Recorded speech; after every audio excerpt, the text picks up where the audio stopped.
Buenos días, tardes o noches a la hora que estén viendo este video.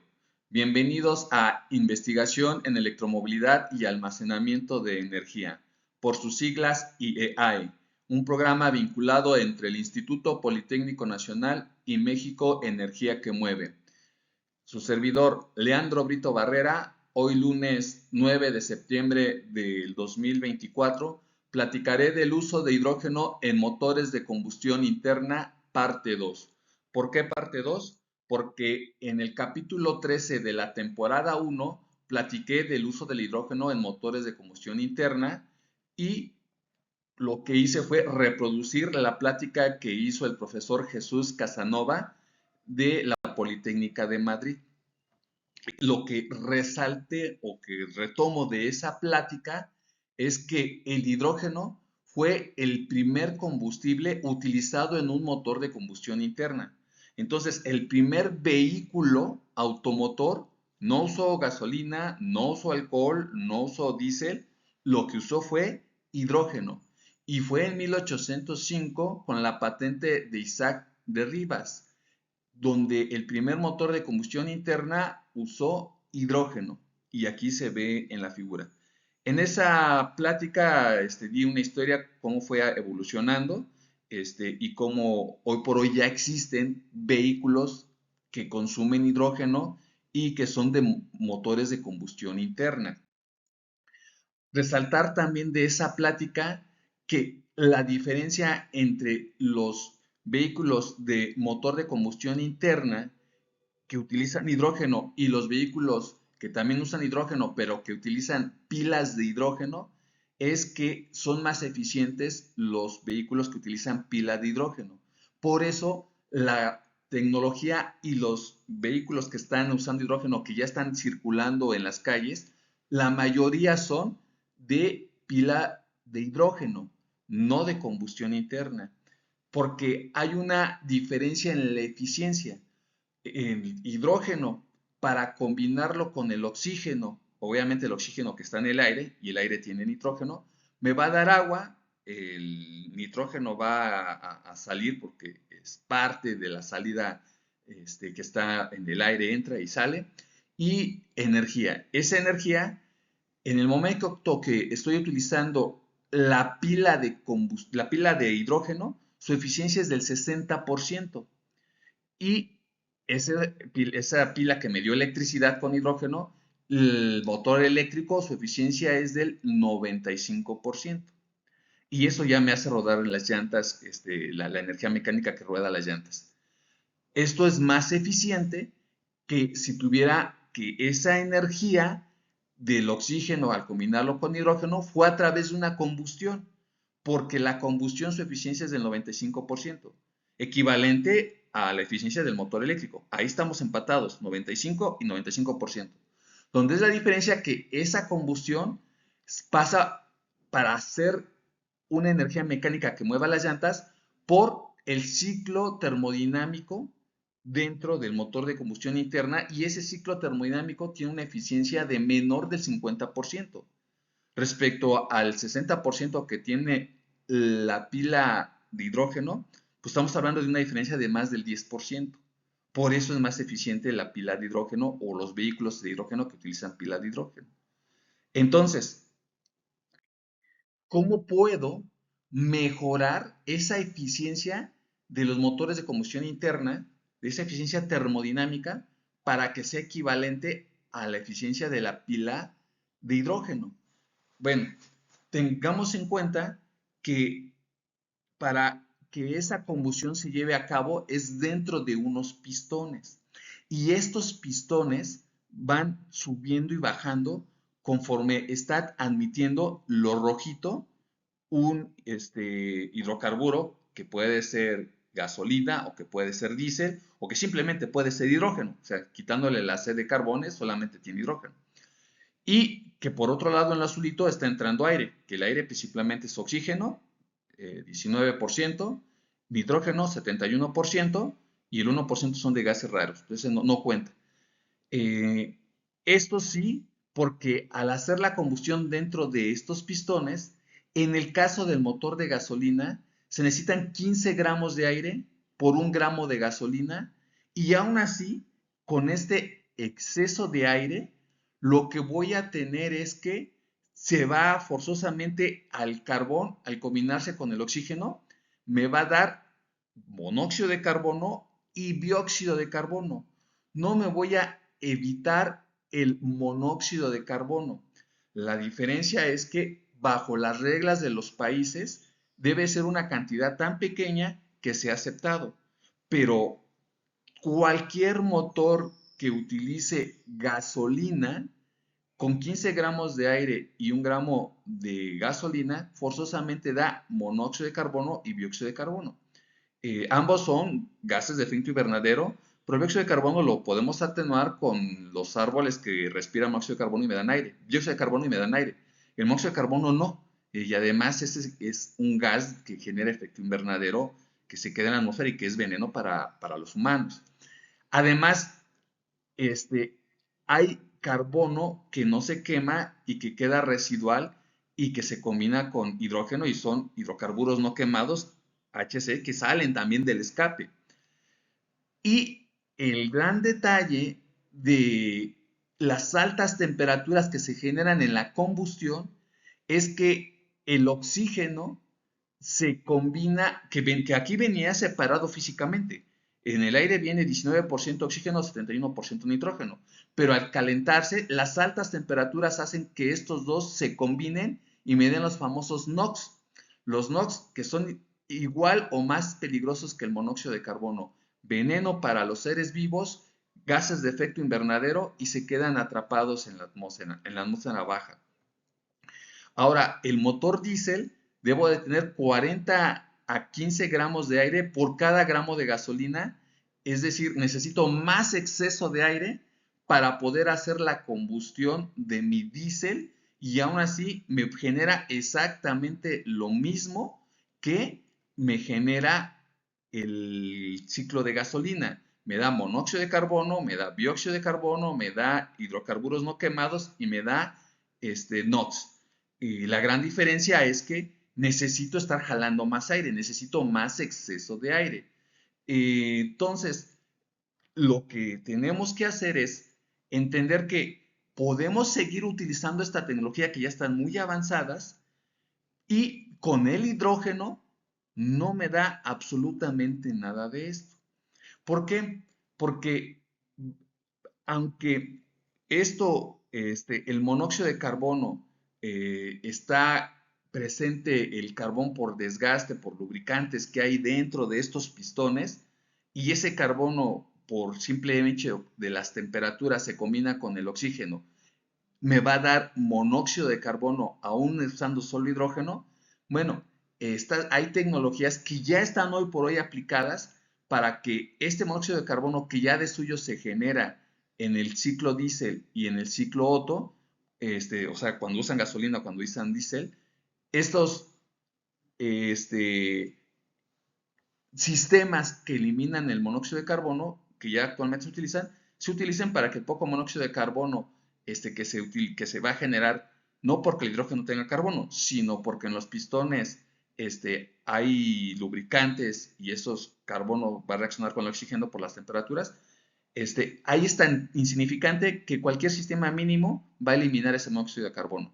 Aquí no, aquí aunque hay sistemas que eliminan el monóxido de carbono, son grandes, son robustos, son muy costosos y aún así no lo eliminan por completo, porque es bastante. Y en hidrógeno ya no va a haber carbono y el poco que se genere por el lubricante va a ser también mismo que cualquier sistema barato lo va a eliminar. No se diga con el diésel que genera mucho más. Ahora bien, parte 1, tenemos que seguir investigando la tecnología del hidrógeno porque eliminaremos el carbono, el hidrocarburos que se generan, el monóxido de carbono, el dióxido de carbono, pero por las altas temperaturas, el oxígeno que entra con el nitrógeno del aire se va a generar NOx. ¿Cómo los podemos eliminar?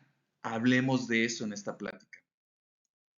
Entonces, en el caso de lo que es el ciclo diésel o el ciclo Otto, gasolina o diésel, Si les hace falta aire, entre más falta de aire en la mezcla de aire combustible, más monóxido de carbono voy a obtener. Entonces, entre más pobre sea mi mezcla, acá está el monóxido de carbono que estoy obteniendo.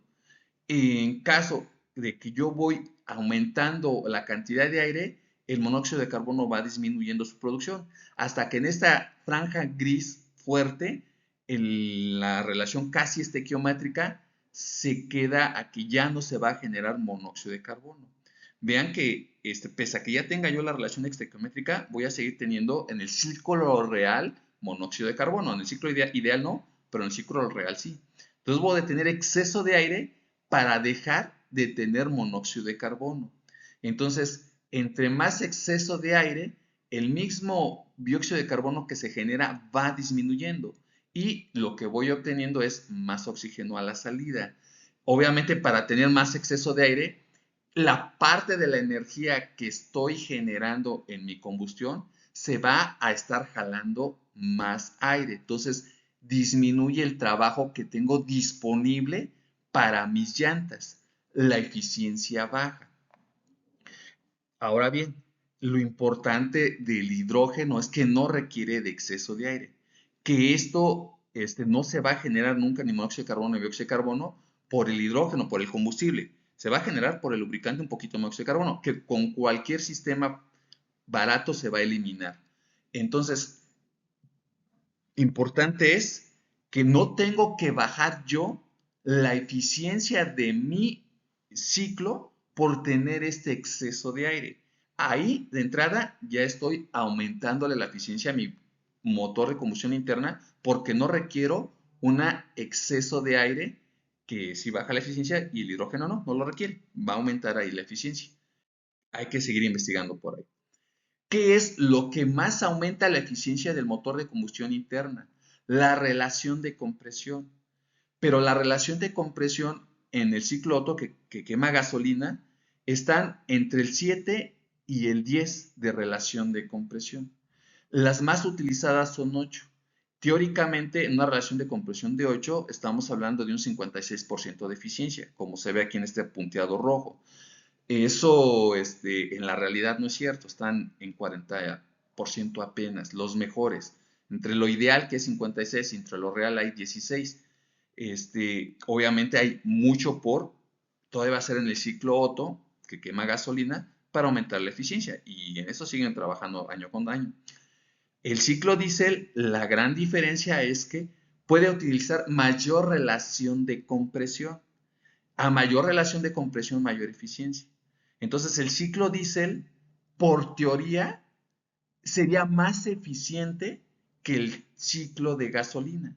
Pero durante muchos años se ha utilizado más los motores de gasolina respecto a los motores diésel porque en la realidad son más eficientes. Aunque teóricamente, en el momento que ellos tienen una relación de compresión desde 12 hasta 24, deberían ser más eficientes.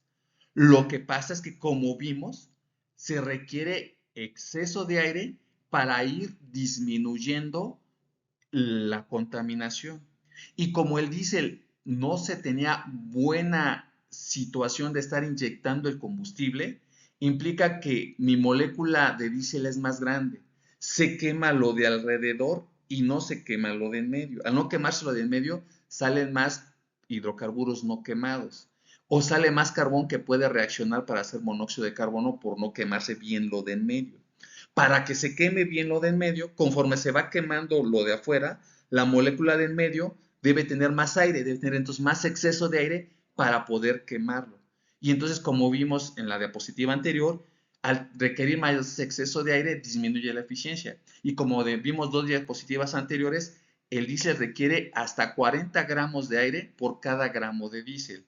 Eso, exceso de aire, hace que baje mucho la eficiencia. Si lo vemos en esta gráfica, vean que una relación de exceso de aire, la famosa relación lambda, en un 1, como es esta, igual aquí si yo tengo 8, me voy para arriba, tendré una eficiencia del 56 en esta relación de compresión. Pero en el momento que yo tengo mayor exceso de aire, 2, 3, 4, vean que la eficiencia baja. Entonces, para este mismo relación de compresión de 8, cuando tengo un exceso de aire del doble, la eficiencia baja hasta el 45%. Ahí es cuando ya es un ciclo real, cuando estamos diciendo que los reales no están pasando del 40% de eficiencia.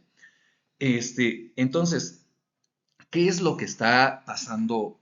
Que con las situaciones de mejora de inyección electrónica hicieron el control de la inyección del diésel más eficiente, se puede atomizar más y entonces yo puedo estar hablando que los motores de gasolina utilizan un poquito arriba de 1 mi exceso de aire y los de diésel están llegando a casi al 2.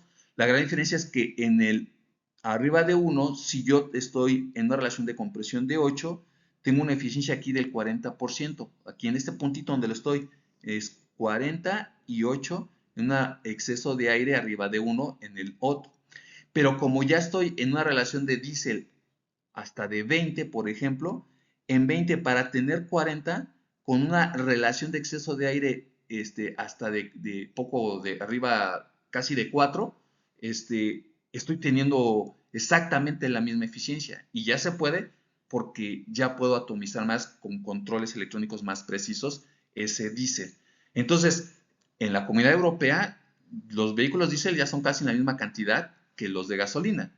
Aquí en la Ciudad de México, pues no, porque hay muy poquitos diésel, porque el diésel todavía sigue teniendo mucho azufre, no es ultra bajo azufre y muchas otras características.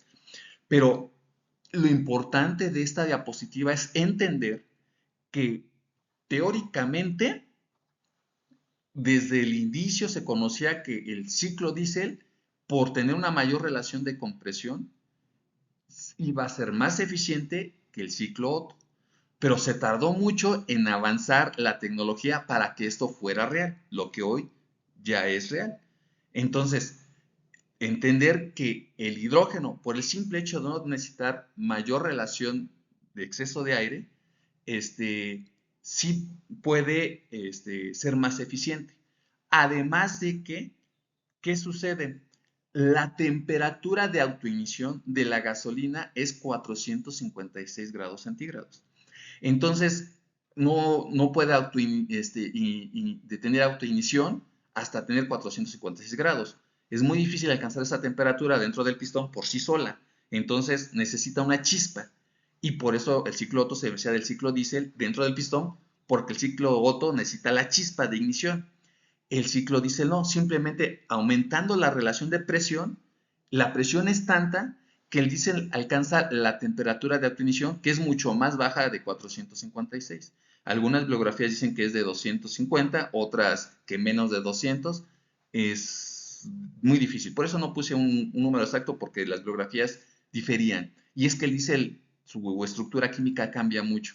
Entonces, lo que sí es un hecho es que aumento la relación de compresión y se hace la autoignición instantánea del diésel y, y eso hace que yo pueda trabajar con altas presiones, cosa que acá no. Acá, si trabajo con altas presiones, lo que voy a hacer con la gasolina es que ésta explote. Y ahí está el detalle. ¿Qué pasa? Que la gasolina, al necesitar mayor temperatura para poder explotar, en el momento que explota es más explosiva que la parte del diésel. Lo que gana el diésel es que tiene mayor relación de compresión y por eso es más eficiente. Entonces, el hidrógeno todavía necesita más temperatura, 500 grados centígrados, para que pueda explotar. Eso es bueno a la hora de que vayamos a cargar gasolina. ¿Por qué? Porque aparte de que yo necesito mayor temperatura, y eso lo expliqué en el capítulo 2 de la temporada 1, que es más seguro cargar o repostar gasolina en una, más seguro cargar, repostar hidrógeno, perdón, en una hidrogenera que cargar o repostar gasolina en una gasolinera. Porque la gasolina explota con 1% de concentración que hay en el aire y a una temperatura más baja, 456. En el caso de la hidrógeno necesitas más temperatura y una concentración arriba del 18.6%. A veces llega hasta el 40%, ya no así no explota, necesita hasta el 46% de concentración. Entonces necesito mayor concentración dentro del pistón y mayor temperatura. Pero al tener mayor concentración, puedo tener mayor relación de compresión. Entonces, lo que estos trabajan en 7-10, en el caso del hidrógeno, sí puedes llegar llegando a las relaciones de compresión del diésel para ser todavía más eficiente.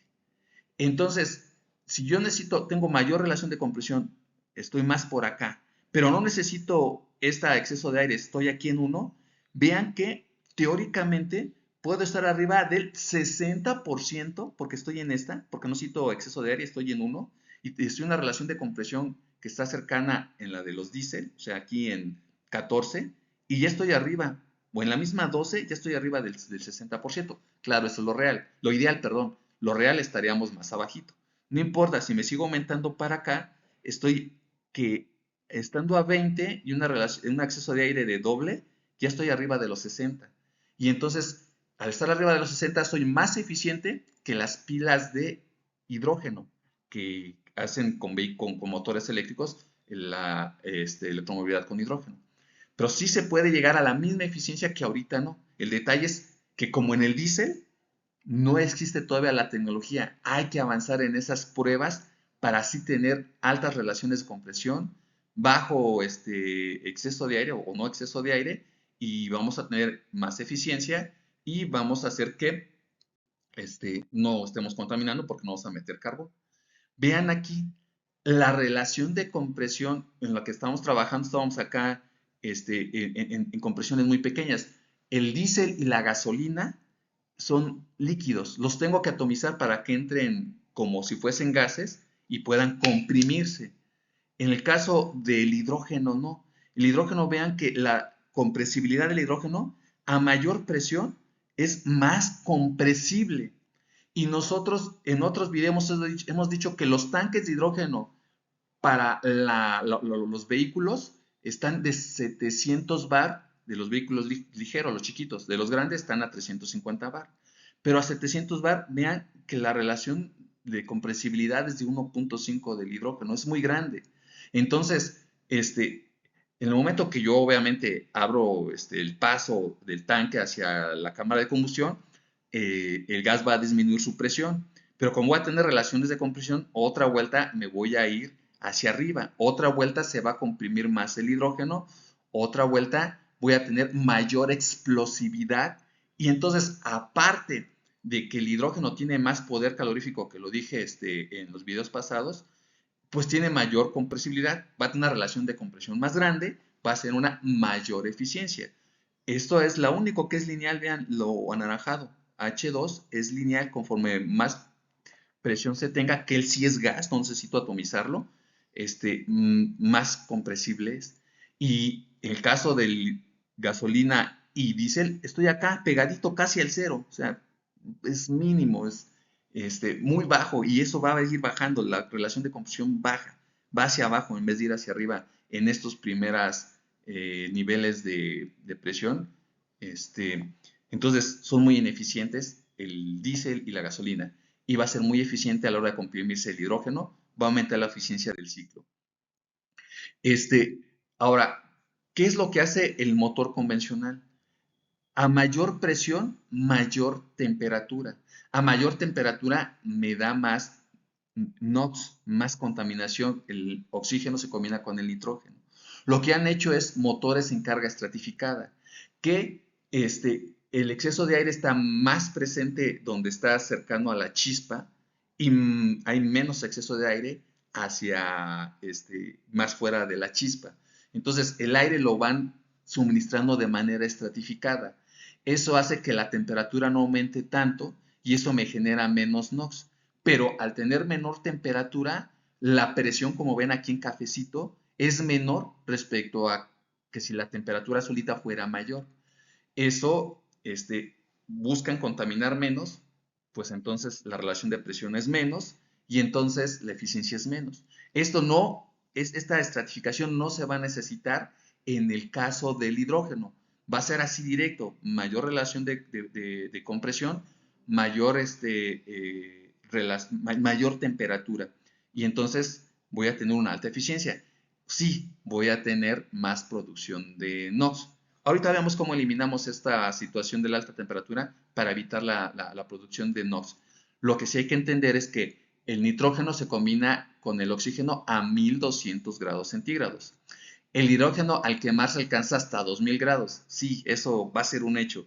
Al estarnos quemando el hidrógeno, vamos a estar produciendo más NOx que lo que produce el diésel o la gasolina. Ese es el único contra. Todo lo demás es a favor. El detalle es que no hemos encontrado la tecnología para usar estos a favor, a que sí sean reales y que en mi ciclo real de hidrógeno sea más eficiente que lo que hoy se tiene como pila de hidrógeno. El enfoque básico de la división del agua a altas temperaturas consiste en el calentamiento del metal oxidado con el que se elimina el oxígeno. Para a continuación agregar agua. En el caso de Davis, el material de partida es el óxido de magnesio y la reacción se ven facilitadas por iones de sodio que entran y salen del material. Sin el sodio la temperatura subirán a más de 1000 grados centígrados, indica Davis, y al añadirlo las reacciones funcionan a temperaturas de 850 grados o inferiores. Este párrafo que acabo de leer es extraído de cómo producir hidrógeno con calor. La plática de la semana pasada dije, con electricidad, le meto electricidad al agua y se separa hidrógeno y oxígeno, ya sea por electrólisis, ya sea directamente con el efecto fotoeléctrico, que el fotón me da electricidad y se separa, o sea, combinando los dos, pongo electrodos y hago el efecto fotoeléctrico en los electrodos, me genera electrólisis y es mucho más eficiente. Aquí no, aquí utilizo directamente el calor, y puede ser calor del sol, y, y a 850 grados centígrados estoy separando, no va a ser, tengo que elevar la temperatura del agua a 850 grados, con estos catalizadores del calor, de óxido de magnesio, que ya los hemos platicado esos en otros videos. Entonces, 850 grados o inferiores. Lo que implica es que si no importa a manera real, arriba de 1000 grados centígrados, también se separa el hidrógeno del oxígeno.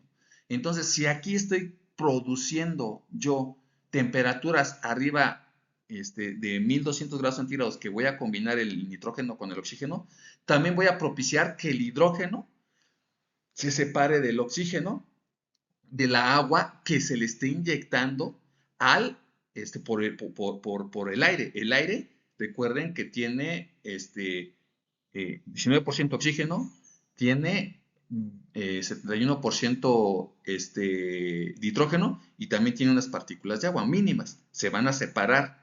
Pero también recuerden que el producto de la combustión es agua. Pero al tener alta temperatura, esa misma agua que se produjo se va a estar volviendo a separar, volviéndose a combinar. Va a ser algo así como lo que es el turbocargador de lo que es los motores de gasolina ahorita. Entonces, tener presente que podemos usar esto a nuestro favor, que esas altas temperaturas también nos van a estar produciendo más hidrógeno al separarse del agua. Y ahí es donde entra precisamente cómo usamos el bajarle la temperatura para no producir nitrógeno y sí estar produciendo agua. Bueno, resulta ser que en los motores actuales, Bosch ha hecho la tecnología de inyectar agua al pistón para que no se eleve alta la temperatura y si yo tengo una alta relación de compresión, no teniendo la estratificación de la mezcla de aire-combustible, entonces inyecto agua y vean, al inyectar agua se reduce el consumo de combustible porque se quema más combustible. Entonces se disminuye en 13% el consumo de combustible y aquí está cómo está la relación de consumo de combustible en eficiencia. Entonces, a la hora que yo meto agua, esa agua hace que disminuya la temperatura para que no se creen NOx y al disminuir la temperatura no vibra tanto y esa no vibración se va reflejada en que se sigue manteniendo la relación de presión, o sea, se mantiene una alta relación de presión, se vuelve más eficiente. Entonces, si yo a mis motores de combustión interna de hidrógeno les inyecto agua, lo que voy a hacer es que voy a disminuir la temperatura para producir NOx. No se van a producir NOx porque estoy disminuyendo la temperatura. Pero además, ese agua que estoy metiendo ahí, a la hora de que está haciéndose la combustión del hidrógeno, que me está produciendo agua de por sí, pues con más agua que le estoy metiendo, la temperatura me va a hacer que se esté produciendo hidrógeno, como lo dije ahí, a 850 grados centígrados, y no llegar a los 1200 que se produce en NOx. Obviamente necesito meter ahí ciertos catalizadores para que sí se esté produciendo hidrógeno con agua a 850 grados y que no se esté llevando a 1200 la producción de NOx. Con agua bajo la temperatura, abajo de 1000. Eso ya se hace en estos motores de gasolina y de diésel con esa tecnología Bosch. Entonces, ¿qué es lo que me dan los productos de la combustión de un motor normal? Me sigue dando casi el 71% de nitrógeno, me sigue el dióxido de carbono, sube a 14%, porque antes era 19% oxígeno, cuando es aire de entrada. Ya la salida en productos de la combustión, ya tengo 14% de dióxido de carbono, 13% de agua, porque es el producto de la combustión es agua y energía, o sea, oxígeno más hidrógeno, lo que se combina, me da agua, me da dióxido de carbono 14%, y me dan 1 a 2% de hidrocarburos no quemados, de NOx y de dióxido de carbono. Con el hidrógeno, el dióxido de carbono definitivamente se va a eliminar porque esto es insignificante, 0.000001, y ese 0.00001 se va a eliminar con cualquier tecnología de eliminación de esto. Los NOxes vamos a inyectarle agüita y eliminamos el NOx, no se van a producir. Y obviamente al no ser un hidrocarburo solamente ser hidrógeno, pues no se va a combinar con carbono, no me va a dar hidrocarburos. Esto de aquí se va a eliminar totalmente. Ahora, el agua sí va a aumentar, porque tampoco me va a dar dióxido de carbono, porque no tengo carbón. Lo que va a hacer es que va a aumentar el agua. Entonces solamente voy a tener reproductos nitrógeno y agua. El agua va a ser más de salida. Ahora, ¿qué tanto de salida? Quién sabe, ¿no? Porque la vamos a buscar que se esté también recombinando esa agua que estamos inyectando, que me dé más hidrógeno y que me siga dando agua hasta que ya salga a baja temperatura. Eso me va a hacer aumentar la eficiencia a más del 60%. Hoy sabemos, y lo he platicado aquí, en termodinámica, la eficiencia teórica máxima que puede alcanzar una máquina térmica es del 80%, más allá no. En la realidad, las máquinas térmicas más eficientes son los ciclos combinados que producen energía eléctrica. Entonces, estos están llegando ya alrededor de los 70% de eficiencia. Bueno, con este tipo de tecnología de usando hidrógeno, estaremos rebasando los 60 y tratando de alcanzar a los ciclos combinados en ese 70%. Es la meta, o sea, ahorita estamos llegando al 70% en los ciclos combinados que generan energía eléctrica y es buscar llegar también a ese 70% con estos motores de combustión interna que queman hidrógeno. Entonces, otra cosa importante, a la hora que tengo una relación de compresión pequeña, perdón, una relación de compresión grande y que necesito que una alta concentración, o sea, se comprime bastante el hidrógeno, los pistones no deben ser tan grandes, los motores van a ser más pequeños. ¿Qué va a pasar? Que otra cosa que tienen las celdas de combustible es que necesitan mucho hidrógeno. Bueno, aquí están 2 tanques de hidrógeno en este vehículo que utiliza celdas de combustible de hidrógeno. Aquí está inyectándose el hidrógeno a esta celda de combustible y tengo mi motor eléctrico, pero el motor eléctrico es grande porque necesitas un motor grande para tener gran potencia. Entre más grande es el motor eléctrico, más potencia vas a tener. Los motores eléctricos son tan grandes que a veces superan el peso del motor de gasolina. Bueno, ¿qué va a pasar? Que a la hora de que yo tengo un motor de gasolina que ya llevamos 20 años, que estos motores de combustión interna se vuelven motores de hidrógeno, estos resulta que necesitamos tener un mejor tanque de gasolina y estos motores se van a hacer más pequeños. Entonces, cuanto al tanque de gasolina, en la temporada 1, en el capítulo 2 también, mencioné que se requería un recubrimiento de hidruros metálicos. Esos hidruros metálicos, en 1975, no, eso fue en el capítulo 13, donde se menciona, capítulo 13, temporada 1, que se necesitan hidruros metálicos para que en 1975 circulara el primer vehículo con hidrógeno, porque es difícil contener el hidrógeno. Ya hemos visto muchos temas de cómo contener hidrógeno. Ahorita estos cilindros ya tienen tres capas: un polímero plástico que encierra el hidrógeno, una fibra de carbono, hemos hablado ya mucho de la fibra de carbono, como es muy dura. Si ahora le ponemos grafeno, también todavía ser mucho más duro y más resistente para que esto no explote, más seguro. Esto es lo que le da la estructura para que no explote, que le da la rigidez. Y una fibra de vidrio para que cualquier cosa que esté afuera del hidrógeno no reaccione y empiece a penetrar y empiece a comer a mi tanque. Entonces, con esta tecnología que ya existe ahorita, 50 años después, que pasó de 1975 a un hidruro, a un, perdón, hidruro metálico, a hacer una triple capa. Y entonces, con eso puedo tener tanques que más seguros. Entonces puedo poner más y en diferentes lugares, porque no importa cómo choquen, no van a explotar. Pero además, como el motor es más pequeño, el de hidrógeno de combustión interna, le caben más tanques. A diferencia de los de pila de hidrógeno que nomás le caben 2 tanques, a estos le caben 3 tanques. Le caben 142 litros en 3 tanques. Y se repuestan solamente en 5 minutos. En 5 minutos yo cargo 142 litros. Yo mi carro de gasolina utiliza 40 litros y me tardo esos 5 minutos. Entonces, vean que va a ser 140 litros, que tengo más poder calorífico, pues voy a tardar kilómetros y kilómetros para consumirlos. Va a tener la mayor autonomía que cualquier otro vehículo con este tipo de tecnología. Esto ya es real, es de Toyota, y hay flotillas con estos vehículos de combustión interna que queman hidrógeno, flotillas de taxis en Europa, Suiza en específico, de Toyota. Y siguen perfeccionándose. No es el único, Hyundai lo está haciendo lo suyo.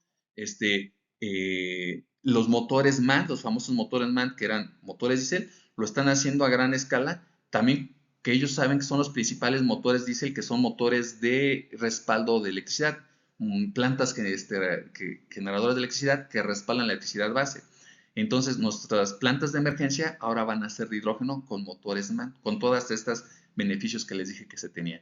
Pues esto es todo por el día de hoy. Se despide el servidor Leandro Vito Barrera. Suscríbanse al canal IAE. Adiós.